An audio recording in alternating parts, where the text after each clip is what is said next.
Welcome, friends.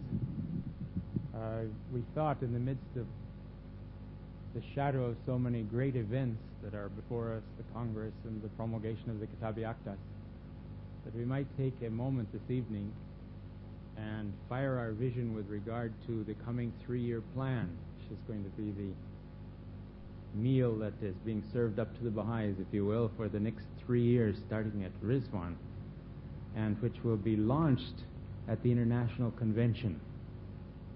The House of Justice has called on the Teaching Center and through them upon the counselors to consult with national spiritual assemblies about the adoption of the individual goals of the 3-year plan related to the objectives of the plan, and at the same time has set the overall theme for the 3-year period.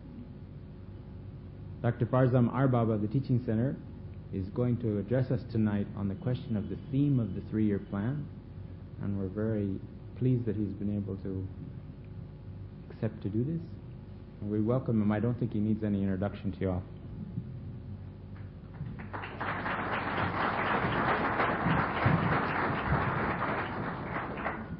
Thank you very much.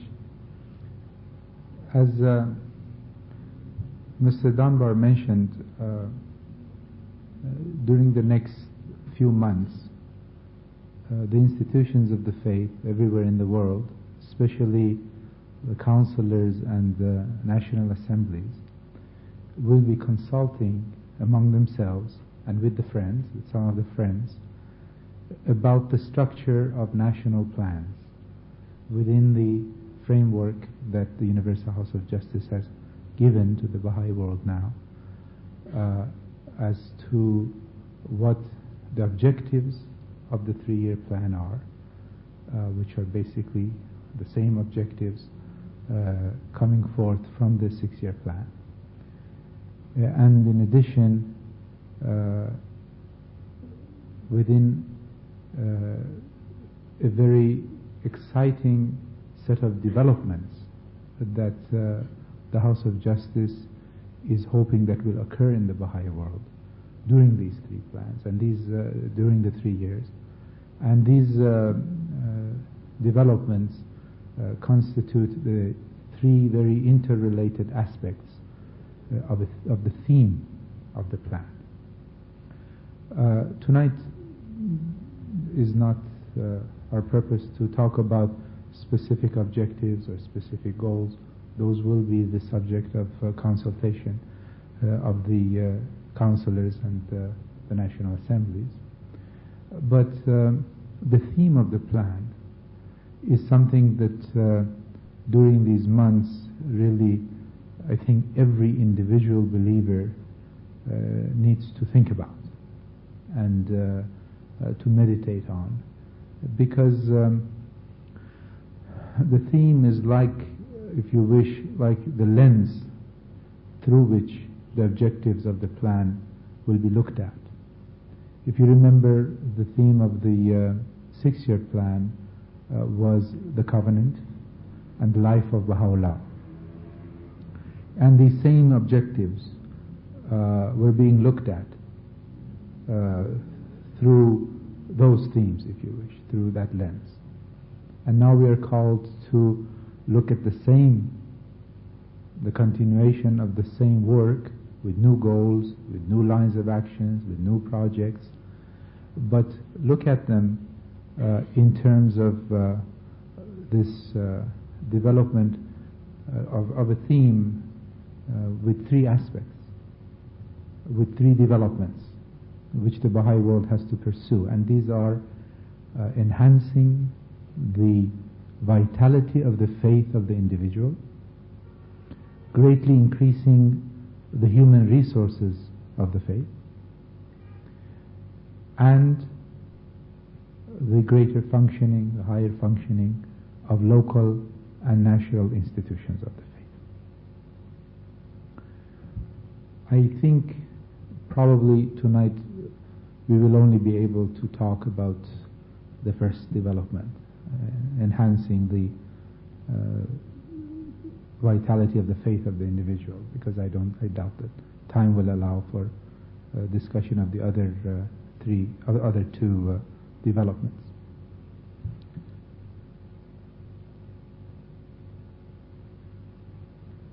if you think about these three developments,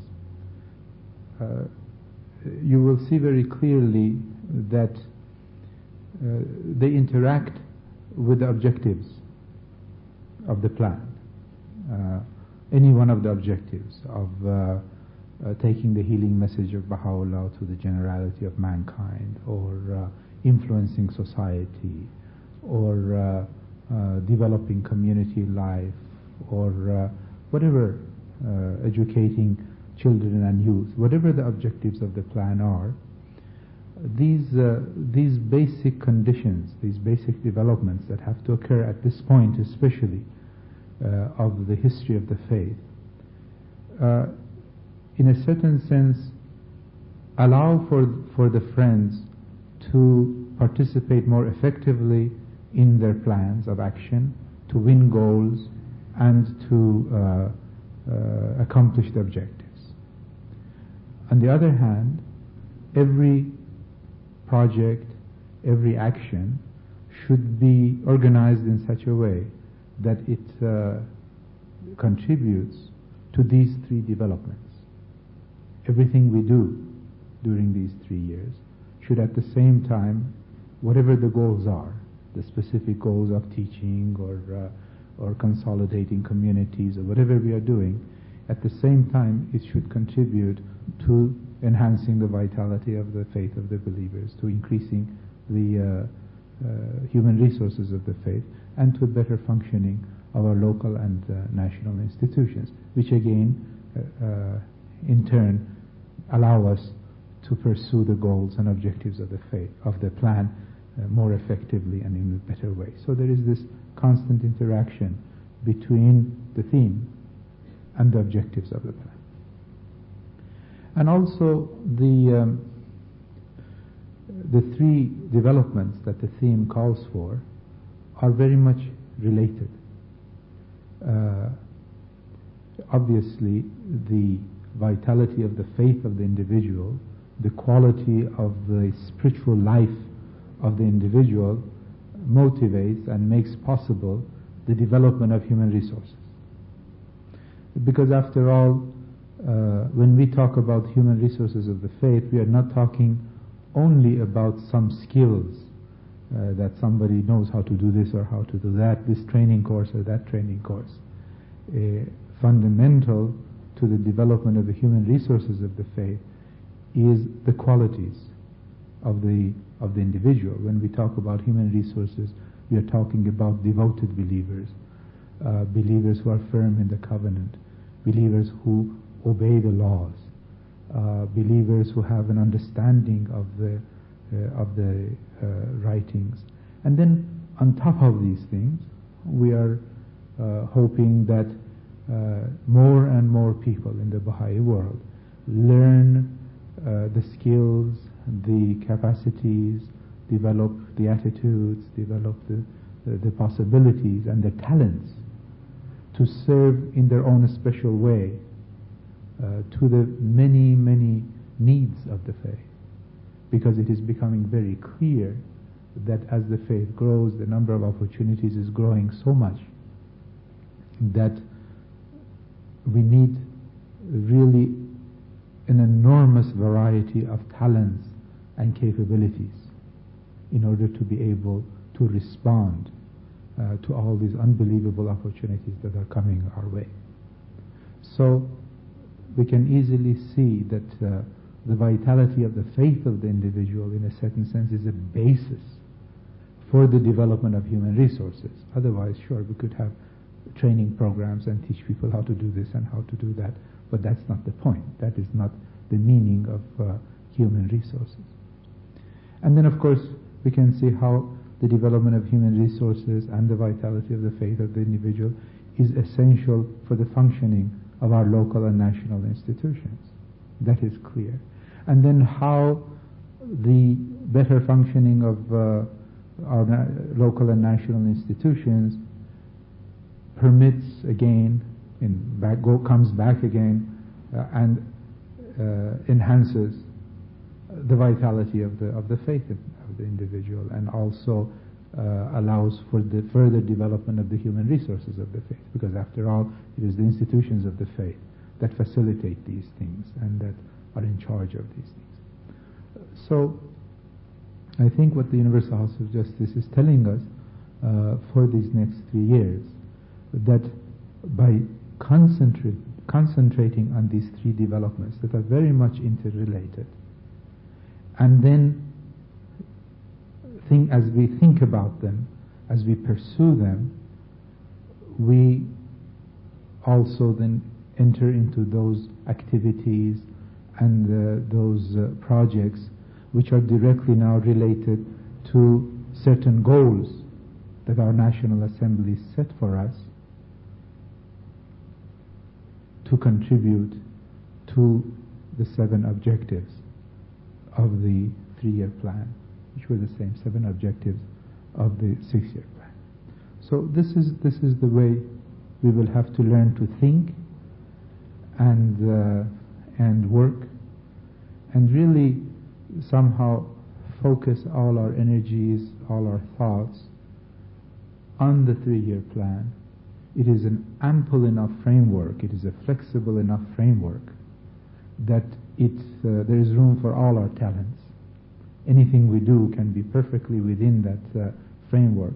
At the same time, it is focused and it gives direction to the work of the Baha'i world during the next 3 years as one more stage in this progressive and successive stages of the unfoldment of the divine plan, which is to finally lead us to the golden age of the Baha'i faith.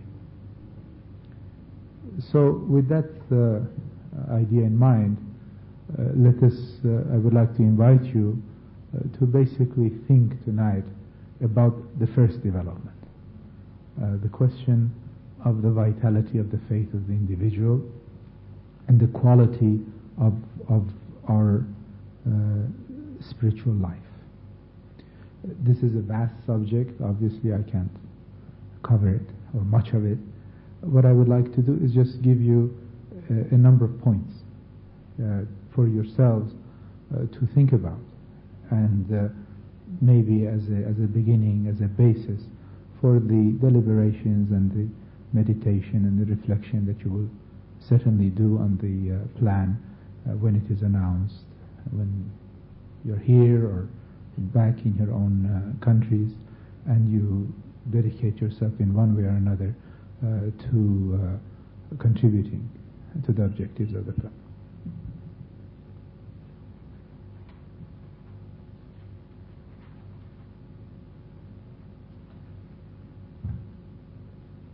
The first point I would like to make is that this question of enhancing the vitality of the faith of the individual is clearly a duty, a responsibility of the institutions of the faith.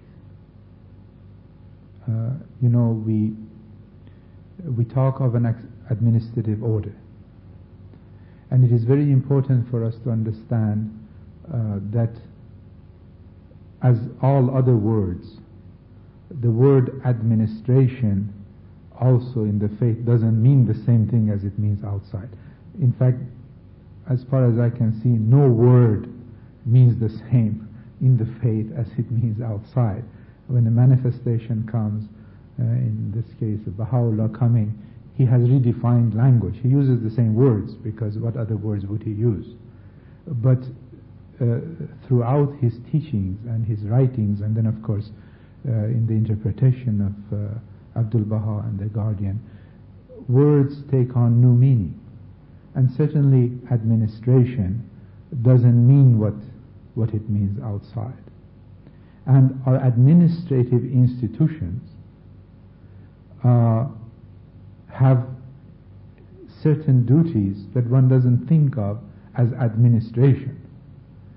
And among them, paramount among these duties, is to care for the spiritual life of the individual.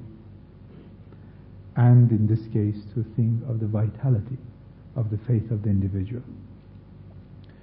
This phrase, the vitality of the faith of the individual, was used by the Guardian in a message June 4th, 1957, to the hands of the cause and to national assemblies. And I would like to read just a part of that. He says, "The security of our precious faith, the preservation of the spiritual health of the Baha'i communities, the vitality of the faith of its individual members, the proper functioning of its laboriously erected institutions, the fruition of its worldwide enterprises, the fulfillment of its ultimate destiny, all are directly dependent upon the befitting discharge of the weighty responsibilities now resting upon the members of these two institutions." At that time, the institution of the hands of the cause and the institutions of the institution of national assemblies, which now would translate into the institution of councillors and their auxiliary board members and assistants, and the institution of the National Assembly. Now, if we look in the writings, there are really numerous passages in which all the administrative institutions belonging to either arm of the administrative order are called upon to look after the spiritual life of the individual. And this is extremely important. This is not something that we can just put aside and simply think of a plan as a series of things we do. Again, the word plan doesn't mean the same thing as it means outside. It is something else. It's a creation of Abdul Baha and a creation of the Guardian. And if you study it, it has nothing in common, if you wish, or a few things maybe in common with what is usually known as a plan. It is a spiritual entity. It is a force that is constantly unfolding its effects from epoch to epoch and gradually establishing the world order of Baha'u'llah. I just want to read a couple of quotes to show you how this duty is basically assigned to both arms of the administrative order. The first is, of course, what we all know from Abdul Baha himself, where he talks about the duty of the institution of the hands of the cause. And this is from the Will and Testament of Abdul Baha, that the obligations of the hands of the cause of God are to diffuse the divine fragrances, to edify the souls of men, to promote learning, to improve the character of all men, and to be at all times and under all conditions sanctified and detached from earthly things. So this matter of edifying the souls of men, this spiritual challenge, is something that the entire institution now of councillors, auxiliary board members and their assistants have to consider as their primary duty, as their primary challenge. And then on the other hand, in many passages, like the following, he gives the similar duty to local and national assemblies. The sacred duty of deepening and enriching the spiritual life of the newly enrolled believers should be faithfully discharged by both the local and national elected representatives of these communities. And he says, the deepening and enrichment of the spiritual life of the individual believer, his increasing comprehension of the essential verities underlying this faith, his training in its administrative processes His understanding of the fundamentals of the covenant established by its author and the authorized interpreter of his teachings should be made the supreme objective of the national representatives responsible for the edification, the progress and consolidation of these communities. So just these few passages to make a first point, and remind us of the first essential point, that an important aspect of the responsibilities of the institutions of the faith, of the administrative order, is to ensure the quality of the spiritual life of the individual. What does that mean? That means that, for example, if you are sitting in a meeting of a local assembly someplace, you're a member of a local assembly someplace, you can't just be concerned about what meeting will we have and what do we do. You will have to be concerned and consult about and study profoundly and come up with ways of ensuring that every individual in your community is enriching their spiritual life. Somehow your plans, your ideas have to include measures to enhance the vitality of the faith of every believer in your community. See? These are the most essential spiritual aspects of our administration that we cannot forget, and just be engaged in a number of logistical things of how to do this and what to do there, and how to carry this project and that project. So this is one point.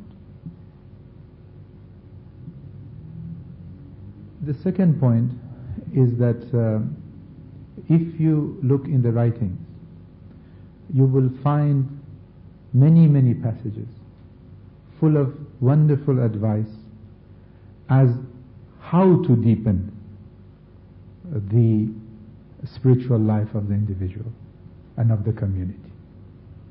So it is not simply a responsibility that is given to us, but we are also given thousands of insights, if we study the writings well, as to how to go about enriching our own spiritual life, and if we are serving on the institutions of the faith, how to help others deepen their spiritual life. Among these passages, for example, we would find many passages of the Guardian in which he tells us what are some of the topics of our deepening. What should we study? What should we understand in order to enrich our spiritual life? That basic understanding, that basic knowledge that creates, if you wish, the foundation on which we can build this spiritual life. Among the things he tells us, he says,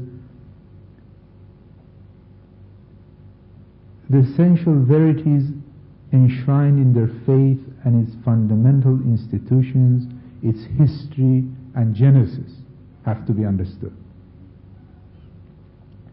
He calls for understanding of its spiritual as well as administrative principles, of the present status and achievements of its embryonic world order, and of the covenant to which it owes its birth and vitality. These are things we have to deepen it and understand. The salient events of the heroic and formative ages of the faith, and its relationship with the dispensations that have preceded it, its attitude towards the social and political organizations by which it is surrounded. And he repeats in many passages certain of these themes, that these are the things that we have to deepen on. These are the things we have to study. These are the things we have to understand And these will cause a more vital, a deeper, a more profound spiritual life for ourselves as individuals and communities. Besides certain themes of a study, he reminds us often about the importance of prayer and meditation. And this passage is about that. The core of religious faith is that mystic feeling that unites man with God. This state of a spiritual communion can be brought about and maintained by means of meditation and prayer. And this is the reason why Baha'u'llah has so much stressed the importance of worship. It is not sufficient for a believer to merely accept and observe the teachings. He should, in addition, cultivate the sense of spirituality, which he can acquire chiefly by the means of prayer.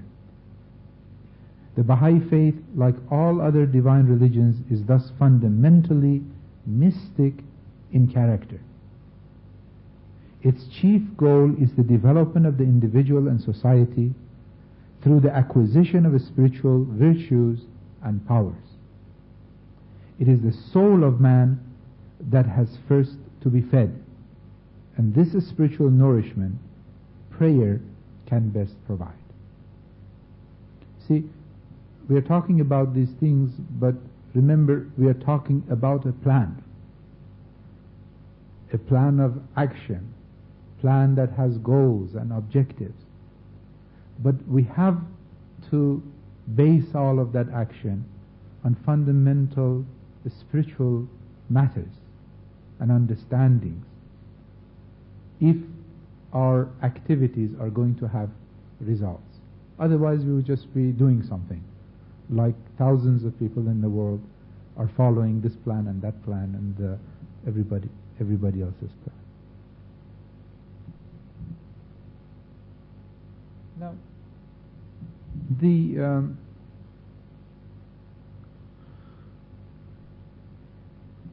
to achieve greater faith, to enter the city of certitude, to have this profound spiritual life, involves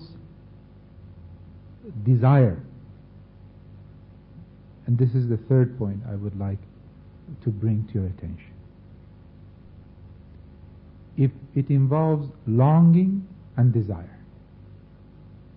We have to want to. We have to have thirst. And again, whether it is our own life we are thinking about, or whether we are thinking about how to help others as members of institutions of the faith at any level, how to help others achieve greater levels of spirituality, the question always comes up: how do we create desire? How do we motivate? Where does the longing come from? We have to learn to create thirst in ourselves, thirst for spirituality in ourselves, and also help others have thirst for spirituality. Again, now this is a passage from Baha'u'llah, you know it, from the Iran, but I would like to read it so we will all be reminded of its content. He says, only when the lamp of search, of earnest striving, of longing desire, of passionate devotion, of fervid love, of rapture and ecstasy is kindled within the seeker's heart, and the breeze of his loving kindness is wafted upon his soul, will the darkness of error be dispelled, the mists of doubts and misgivings be dissipated, and the lights of knowledge and certitude envelop his being. At that hour will the mystic herald, bearing the joyful tidings of the Spirit, shine forth from the city of God, resplendent as the morn, and through the trumpet blast of knowledge will awaken the heart, the soul, and the spirit from the slumber of heedlessness. So only when the lamp of search, of earnest striving, of longing, desire, of passionate devotion and fervid love, of rapture, of ecstasy is kindled, will this happen. Then will the manifold favors and outpouring grace of the Holy and Everlasting Spirit confer such new life upon the seeker that he will find himself endowed with a new eye, a new ear, a new heart, and a new mind. He will contemplate the manifest signs of the universe and will penetrate the hidden mysteries of the soul. Gazing with the eye of God, he will perceive within every atom a door that leadeth him to the stations of absolute certitude. So, this question of desire, it is not, this faith, this vitality of the faith, is not a quality of a dead heart.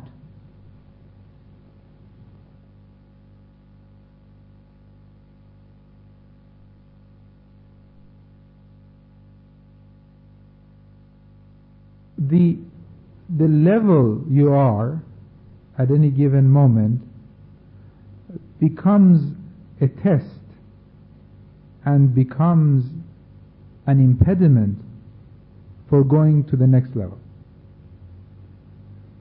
So it is a continuous process, a continuous battle. So for example, let us say at a given moment you're totally unaware of anything spiritual. You don't think about it at all. That's a level of total unawareness, of no consciousness. Then one becomes aware of the possibilities of progress, of a spirituality. That's a time to think a lot about oneself. And one does. To become aware that, my goodness, I am not just anything. You know, who I am, what I am, I have to know myself, all the things that we read in the writings for that kind of thinking. But now suppose that as you move up to that level, you spend the rest of your life just thinking about that. You see, once you achieve it, now you're supposed to move forward. That level that was very good, very, in fact, excellent, that you thought about your own spiritual growth, first being totally unconscious of it. Now, that becomes the center of your life. You cannot think of anything else. Everything is measured around I again. You see? I become again the center of the universe. Not now that unconscious I who was only concerned with my physical well-being. Now this more conscious I who's also aware of his spiritual well-being. It's better than the other one, but you can't stay there. If we stay there, then that's where we end up being. And in a certain sense, the ego grows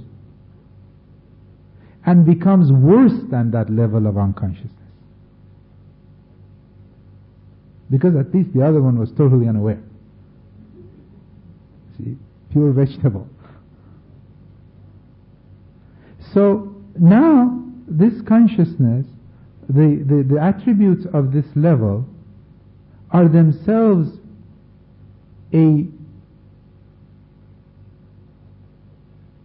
they are obstacles, if you wish, some of them, to a higher level in which you have to think about service to others, for example, where service becomes now the central issue in your mind. Now you reach that, you act, you are dedicated. But often the ego starts creeping in again. And pretty soon it could happen, it doesn't need to happen, but it could happen that all of a sudden you find yourself that sure, it is service, but again it is my service. It's not just my service. It is again I. So you look around and say, the questions that are constantly on your mind, they're not bad questions. They are much higher than when one was totally unaware. But the questions are my talents being used? Yes. Am I being this? Am I being that? My service, it's good. But if you stay at that level, once again, the I being at the center of your service becomes an impediment for moving yet to higher levels of a spiritual existence. And you'll go on, I assume, forever, I don't know. You see. So always the I comes in. It is not bad, because in the Four Valleys, Baha'u'llah speaks of that self which is pleasing to God. After all, we are somebody. When we are talking about the vitality of the faith of the individual, well, that means the individual has some individuality to have a vitality of faith. We're not talking about some amorphous thing there that is sort of there. There is the individual. But the balance, the subtle questions of who is at the center of your universe is essential. You see, in anything, love is a most wonderful quality of the soul. But still, it can be I love, in which the beloved is at the center of our attention, or it can be I love, in which I am at the center of the act of loving. Those are very different loves. So the tablet of visitation of Abdul Baha, that is the goal, that's the standard.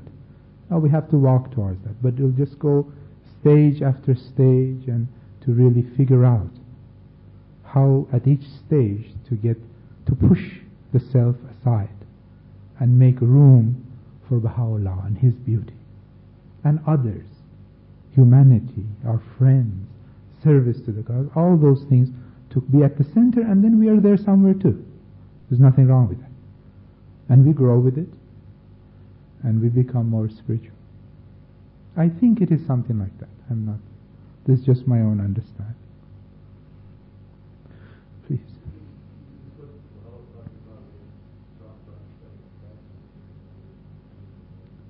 That is one of the levels. At some level you become, he's asking if this is what it means to be attached to the kingdom of names. Again, the kingdom of names is a pretty good kingdom. It is but it is possible to become attached to it at a certain point.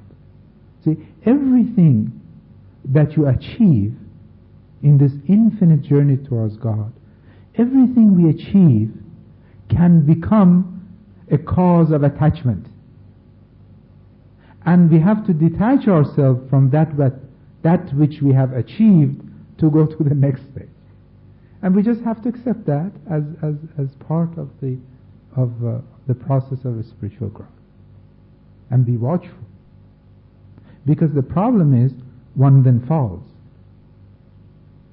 You have achieved up to here, but too much attachment to that, then all of a sudden one loses all the different degrees that one has achieved. And this is the subtlety of the human ego. And that's why one has constant spiritual battles. until maybe, I have no idea, if there is a station in which, then it's fine. I don't know. I really don't know. Yes, please.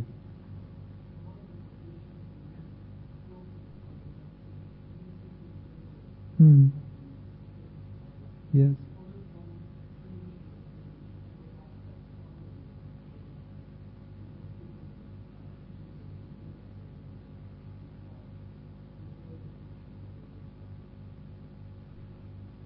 Of Sufism, yes, but I mean the basic mystical character of religion.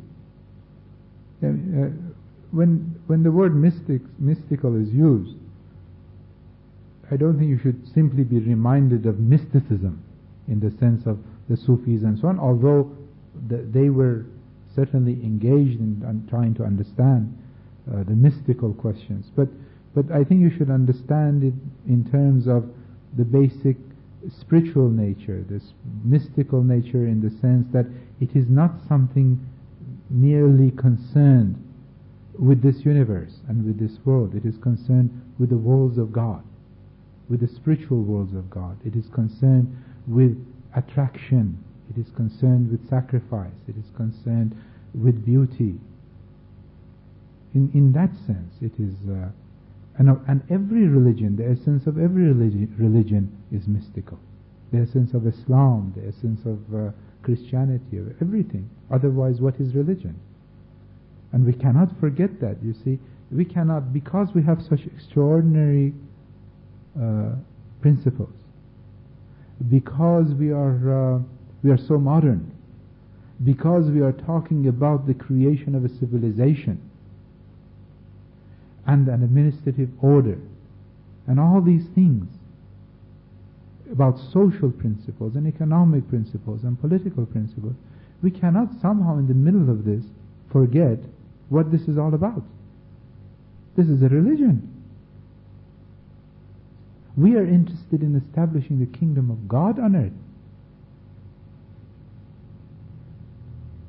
The fundamental pursuit is the pursuit of spirituality, of nearness to God. It is the presence of God we seek. That as we achieve the presence of God, as we come near God, individually, collectively, as society, then our society becomes imbued with certain characteristics that lead to material prosperity, to material progress, to great scientific advance. Fine. That is just side benefit, if you wish. But the reality of the faith is surely mystical. Now, mysticism in the sense of specific groups that have studied and approached spiritual things in different ways and so on, that's a different issue that one would have to look at every mystical movement in the Sufis in Islam and the ones in Christianity and so on, the mystical movements, and they all have wonderful things in common with each other.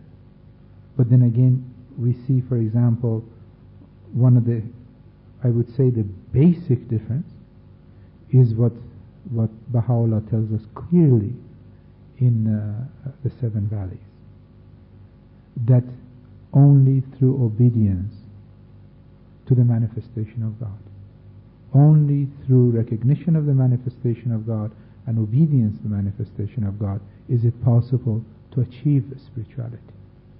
The problem with most mystical movements is that somehow, as they became aware of the greatest spiritual powers of the human soul, they began to go away from the law of God. And there is no such thing as a spiritual existence outside the law of God. And that, I think, is very clear in the writings, and we always have to remember it, those of us who have more inclinations towards mysticism, which is wonderful, to understanding the spiritual realities, but only within the law. It is Kitab Aqdas. Within that, fine.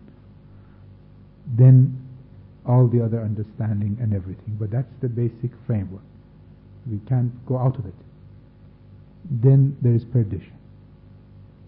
Again, the human ego appears. There is nothing at all that can protect us against the human ego, our own ego, except the covenant of God and accept His law. Obedience to the law of God is the only protection we have. Within that framework of obedience to the law of God, our possibilities are infinite. So great that none of us can even imagine. But outside of it, there is nothing. There is no protection. Then idle fancies, vain imaginings, the ego, all of these things come in, everything gets clouded, and you don't know anymore what is true and what is not true. The only measure is the law of God. Then within that, there is enough to keep us busy for an eternity.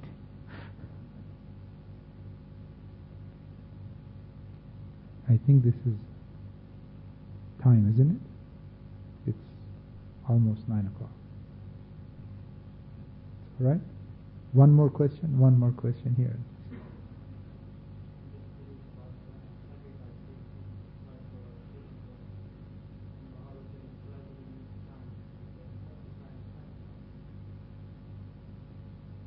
The sign of sacrifice. He wants to know, since for everything there is a sign, what is the sign of sacrifice? Patience under his trials? Obedience again? In one sense?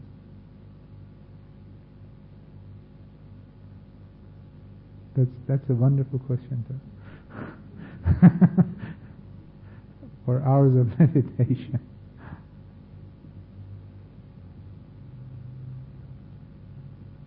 All right. Thank you very much.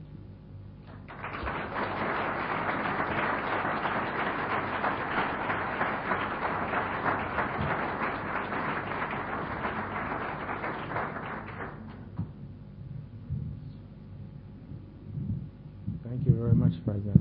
Interesting theme. Well, friends, we're going to have another session here 2 weeks from tonight, and you will be hearing about the subject matter between now and then.